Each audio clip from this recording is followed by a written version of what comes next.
Provisional head of the state হিসেবে এই বাংলাদেশের স্বাধীনতা ঘোষণা করেন। এরপরে সংশোধিতভাবে on behalf of the national leader Sheikh Mujibur Rahman স্বাধীনতার পক্ষে ঘোষণা করেন। এটা ইতিহাস, আমরা অস্বীকার করি না। শহীদ রাষ্ট্রপতি জিয়াউর রহমান 26 তারিখে অর্থাৎ 25 তারিখের দিনগত রাতের 26 তারিখের প্রথম প্রহরে যেটা উই রিভোল্ট বলে স্বাধীনতার ঘোষণা দিয়েছিলেন, 7ই মার্চের ভাষণ দিয়েছে, সংবিধানে অন্তর্ভুক্ত করা হলো, রচনা লিটারেচার আর্কাইভে থাকতে পারতো, সংবিধানে নিয়ে আসলো।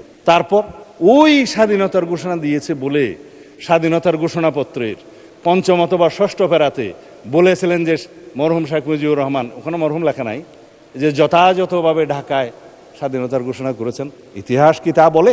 বলে না। সারা বিশ্ব স্বীকৃত যেটা শহীদ রাষ্ট্রপতি জিয়াউর রহমান 26 তারিখে অর্থাৎ 25 তারিখের দিনগত রাতের 26 তারিখের প্রথম প্রহরে যেটা উই রিভোল্ট বলে স্বাধীনতার ঘোষণা দিয়েছিলেন। তারপরে 27 তারিখ, সেই জন্যই বাংলাদেশের স্বাধীনতা দিবস 26 তারিখ।